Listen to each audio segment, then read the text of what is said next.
We're TTB, the Alcohol and Tobacco Tax and Trade Bureau.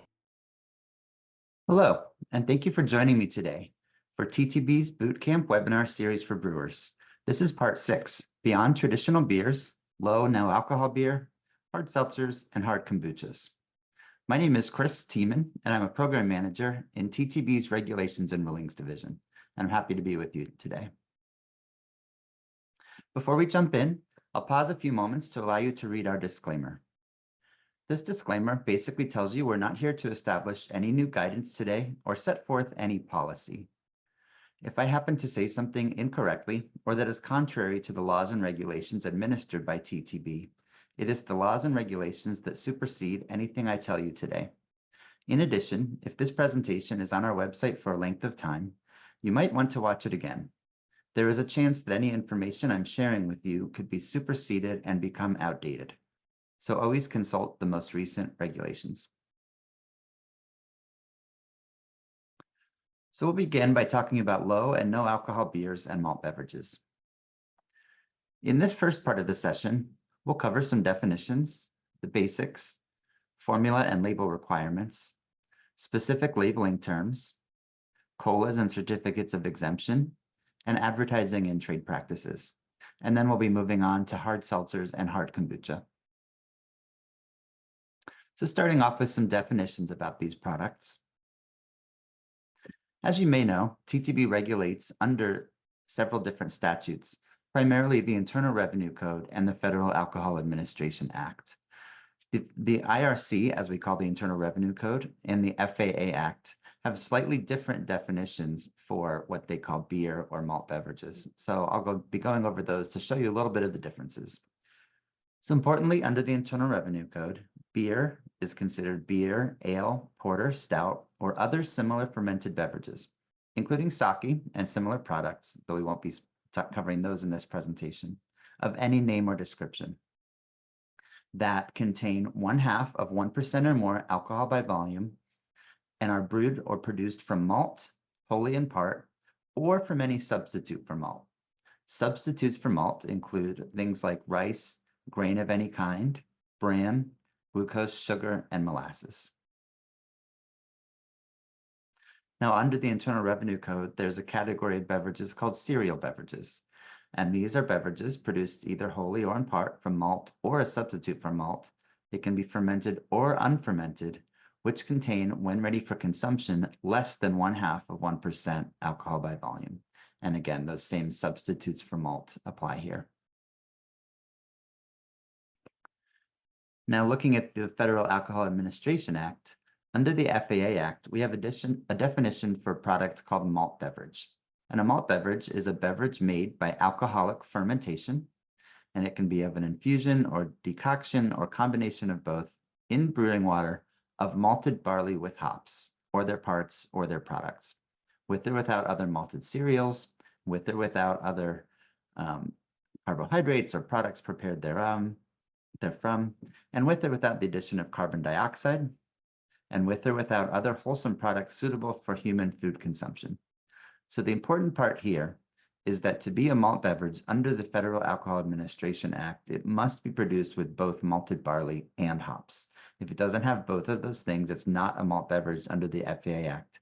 And so it would be regulated solely by TTB under the Internal Revenue Code, and for labeling purposes, other agencies would have jurisdiction. Now, under the FAA Act, there's also a definition of cereal beverage, and that in this case is a labeling class designation that may be used on malt beverages containing less than 1/2 of 1% of alcohol by volume. Under the FAA Act, any product labeled as a cereal beverage must also meet the definition of a malt beverage, which was shown on the previous slide. These slides will be made available on our website. So in summary, this chart shows the main differences between the Internal Revenue Code definitions and the FAA Act definitions that I've gone over. So in the rest of this part of the presentation, we'll cover these two categories of low and no alcohol beers and malt beverages. They're going to be color-coded, and on the blue side, we'll have products that contain 0.0% alcohol by volume. The orange side will be products that contain more than 0%, but less than 0.5% alcohol by volume. So let's get into some of the basics. First, must these products be made at a brewery? Products that are 0.0 are not required to be made at a brewery, but they may be, and those are under the Part 25 regulations listed there. Similarly, if they're above 0.0 and less than 0.5, they also are not required to be made at a brewery, but they may be. Now, one thing that's important to note is it must be made at a brewery if the alcohol by volume exceeds 0.5% at any point during or after production.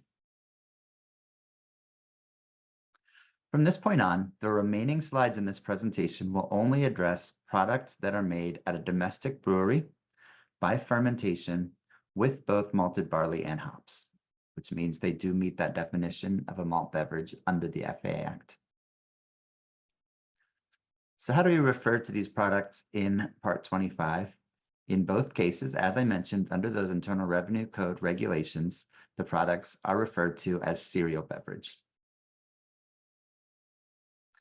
What about Part 7, which are the regulations under the Federal Alcohol Administration Act? In that case, both the 0.0 and the higher alcohol products are considered malt beverage, cereal beverage, and near beer. And again, this only applies to the fermented products that contain both malted barley and hops. So moving on, the formula and label requirements that apply. Is a formula approval required?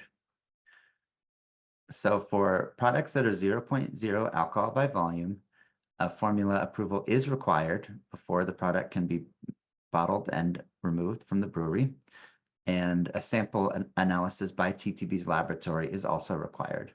And you can reference a guidance at TTBG 2016-1A for that information. Now, if the product is more than 0.0 and less than 0.5 alcohol by volume, a formula is required only if the following are used: non-traditional process to produce the malt beverage, flavors or other non-beverage products containing alcohol, coloring materials, natural flavors or artificial flavors, or other food materials. Now, when required, the formula approval applies even if the product will only be sold in the brewer's brew pub or otherwise sold only within the state in which it is produced. You'll see in some cases that might differ for label approval, but the formula approval applies when it does apply both for in-state and out-of-state sales. Now, does TTB ruling 2015 apply? TTB ruling 2015-1 exempts from TTB formula requirements certain ingredients and processes used to make products with 0.5% or more ABV and made with both malted barley and hops. Because that ruling applies only to products above 0.5%, then the ruling does not exempt these low alcohol products from formula approval, where the formula approval otherwise applies. Now, these products must be labeled in compliance with Part 25. So Part 25 under the Internal Revenue Code does have some specific labeling requirements. In the case of these products, they must be labeled with a particular statement, non-taxable under Section 5051 IRC. Must they be labeled in compliance with Part 7? In this case, products that are sold interstate must be labeled in compliance with Part 7, generally which apply to fermented products made with both malted barley and hops that are sold in interstate commerce and into a state where similar law exists. Intrastate products do not need to have any specific Part 7 labeling, but they must, again, as we saw in the last slide, have the labeling applicable by Part 25. Now, must it be labeled in compliance with FDA food labeling? In this case, since we're talking about the malt beverages, which are produced using both malted barley and hops, no, they do not need to be labeled in compliance with FDA food labeling. But if they are not made with both malted barley and hops, then they would. And you can see TTB ruling 2008-3 and FDA guidance for industry, which you can link to from the slides that will be available on our website. Must the government health warning appear on the label? For both of these categories of products, and whether interstate or intrastate, the government health warning is not required to appear on the label, as it is required on all alcohol beverages with 0.5% or more alcohol by volume. Now, as you know, most of our products must have certain label designations. And how must it be designated on the label? So for the products that are sold interstate, both 0.0 or between 0.0 and 0.5, they must be designated with something like malt beverage, cereal beverage, or near beer. They may not be designated beer, lager,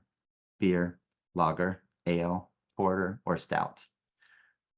Now, if the product is being sold intrastate only under those Part 25 labeling regulations, they must be designated as malt beverage, cereal beverage, near beer, or other distinctive name. Is an alcohol content statement mandatory? For products that are 0.0 alcohol by volume, under TTB statute and regulations, the alcohol content statement is not mandatory. However, it may be required by state law, and it may be used optionally if you choose to. For products that are above 0.0, if they are sold interstate and made with flavors or other non-beverage ingredients containing alcohol other than hop extract, then the alcohol content is mandatory. Otherwise, it's optional. And for products that are intrastate in this case as well, they may be required by state law, but they are not required by TTB regulations. Now we're going to go over a few specific labeling terms. May the product be labeled alcohol-free? Now, if it's a 0.0% alcohol by volume product and it's sold in interstate commerce, then the statement alcohol-free is mandatory if labeled 0.0% ABV. Otherwise, it's an optional statement. In both of these cases, for intrastate sales, the TTB regs do not address this. And if it's over 0.0 and less than 0.5 sold in interstate commerce, then the product may not have the statement alcohol-free on the label. Now here's an example that the label says that it's alcohol-free, 0.0% alcohol by volume, non-taxable under Section 5051 IRC, which is that Part 25 requirement, and it says malt beverage, which is the label designation. Now, may it be labeled non-alcoholic? So if it's 0.0 or in the category of 0.0 through 0.5 alcohol by volume, the statement non-alcoholic is optional, but if it's used, then the phrase contains less than 0.5% alcohol by volume must appear with it. For products that are in interstate only, the TTB regulations do not address this. Now here's an example showing some problems on the label on the left in red and an acceptable label on the right. So because this product is domestically bottled, it needs to have that phrase non-taxable under Section 5051 IRC somewhere on the label. You'll see that appears on the label on the right. Non-alcoholic is an optional statement, but since it's used, it must have immediately adjacent to it contains less than 0.5% alcohol by volume. And note that the product cannot be designated as beer. It must be designated with a class designation of malt beverage, cereal beverage, or near beer. So on the right, you'll see that the compliant label uses the word brew instead, but that's not acceptable as the class designation. So it also says malt beverage, which is the designation required under the regulations. Now we'll talk about COLAs and certificates of exemption. Is a certificate of label approval required under Part 7? So in both cases, if these products are sold interstate and again made both with malted barley and hops into a state where the laws about labeling are identical to federal law, then yes, a COLA is required. Products that are sold within the same state or in the brew pub do not require a COLA. What about a certificate of exemption? A certificate of exemption for label approval is something that TTB issues for distilled spirits and wine products. TTB does not issue certificates of exemption from label approval for beer or malt beverages. So in all of these cases, a certificate of exemption is not required under Part 7. Advertising and trade practices. Do the advertising provisions of Part 7 apply? So the advertising provisions apply to both categories of product here that are sold in interstate commerce and into a state where similar law exists. Products that are interstate only do not fall under TTB's advertising regulations under Part 7. And the trade practice rules apply only to practices involving products made with both malted barley and hops, both categories of alcohol content. And you can find these in parts 6, 8, 10, and 11 of the TTB regulations. Okay, so moving on from low and no alcohol malt beverages, we're going to move into discussing hard seltzers and what are the TTB rules related to hard seltzers. So kicking this off, I'll show a few terms that are not defined by TTB. TTB does not define in our regulations hard seltzer, alcoholic seltzer, spiked seltzer, or hard sparkling water. So since we don't have a definition of it, according to the trade press, based on industry publications, hard seltzers are most commonly, but not exclusively, carbonated water flavoring and alcohol, typically made from fermented sugar or malted barley, and about 4 to 6% alcohol by volume, and low in calories. But again, these are not regulatory standards. These are market standards. Frequently, the products sold as hard seltzer or similar names are classified as beer, although we are aware that there are hard seltzer products on the market that are wine or distilled spirits based on how they are produced and what they're produced from. So we won't be getting into those other categories today. We'll be focusing on the hard seltzers that are beer. So if they're made with both malted barley and hops, just like we were talking about earlier, they're classified as beer under the Internal Revenue Code and malt beverages under the FAA Act. But if they are not made with both malted barley and hops, they are classified as beer that are not malt beverages. So in this case, products that are from fermented sugar or that are made from malted barley but no hops are beers under the Internal Revenue Code and not malt beverages under the FAA Act. For more information there, you can look to TTB ruling 2008-3. So the formula requirements. Most brewery products sold as hard seltzer or similar names require formula approval due to the addition of flavoring or coloring materials. We have an online tool to find out if yours does. You can go to the formula tool using the link that will be on the slides. So products without both malted barley and hops, so again, these are beers under the Internal Revenue Code, they must follow the labeling requirements of Part 25. So they must bear the name or trade name of the brewer, the net contents, although this is not required on kegs, the kind, such as beer, ale, porter, stout, etc., also not required on kegs. But note that hard seltzer or similar terms like that do not meet this requirement for the kind of beer and may only be used in addition to one of the terms above. And the place of production is also required to appear on the label. Additionally, the products must be labeled with the government health warning statement found in Part 16, and they are subject to FDA food labeling regulations under the Federal Food, Drug, and Cosmetic Act, and that you can find in 21 CFR Part 101. Because these products are not malt beverages under the FAA Act, label approval, COLA, is not required by TTB. Now for products that do contain both malted barley and hops, so they are malt beverages under the FAA Act, then they must meet the labeling requirements of Part 7, including a brand name, a class such as malt beverage, beer, ale, porter, stout, etc. Similarly, in this case, hard seltzer may appear on the label, but is not sufficient as the class designation, so it may be used in addition to one of the above terms. The name and address of the bottler is required, net contents, alcohol content if made with flavors containing alcohol, which is typically the case for these types of products, and declaration of certain ingredients, such as FD&C yellow number 5. Again, these products must bear the health warning statement found in Part 16, and a cola is generally required if the product will be sold across state lines.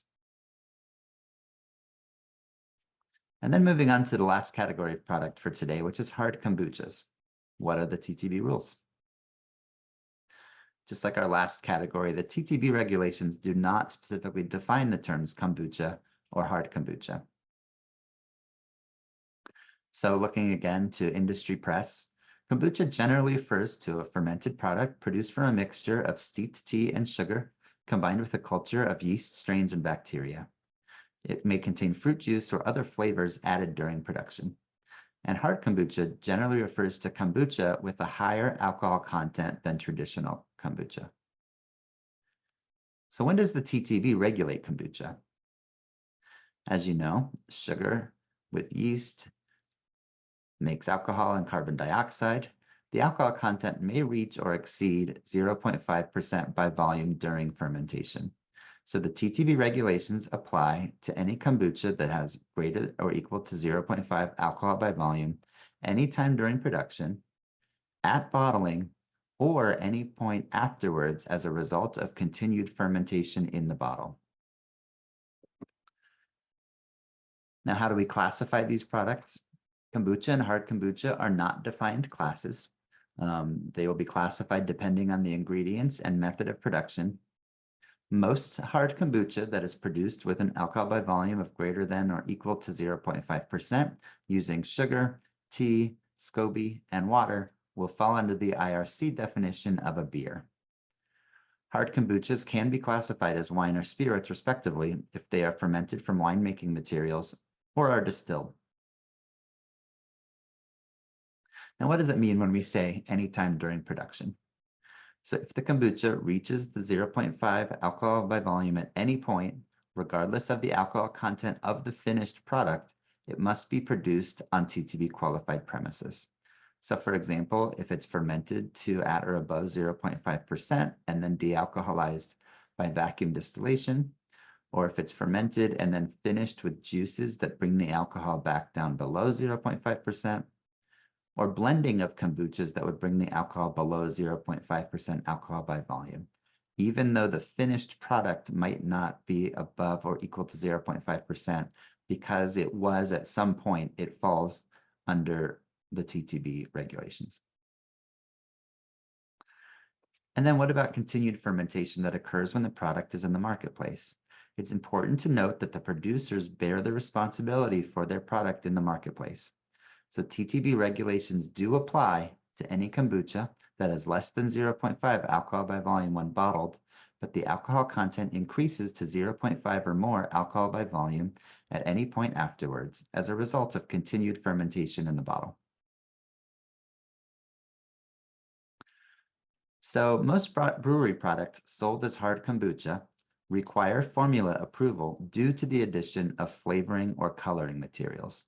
And again, you can use our online tool to find out if your hard kombucha requires formula approval. And note again that the formula approval requirements apply whether or not this product is in state or out of state. Now, what are the labeling requirements for products without both malted barley and hops? So again, these are beer products that don't meet the definition of a malt beverage. Again, they'll need to have the name or trade name of the brewer, the net content, which is not required on kegs, the kind of product such as beer, ale, porter, stout, etc., also not required on kegs, and hard kombucha or similar terms do not meet the kind requirement and may only be used in addition to one of the terms above. The place of production is also required. Now, they must be labeled with the government health warning statement, and they are also subject to FDA food labeling regulations under the Federal Food, Drug, and Cosmetic Act. The label approval or a COLA is not required by TTB. Thank you for joining us today. I hope you found it useful. If you wouldn't mind taking a few minutes to provide some feedback on this session, you can go to www.ttb.gov/survey or scan the QR code on your screen. It's very helpful to us. Thanks again and have a great day. Visit TTB's official YouTube channel at USTTB.gov for more TTB-related content. And remember to click subscribe so you'll always know when we upload new videos.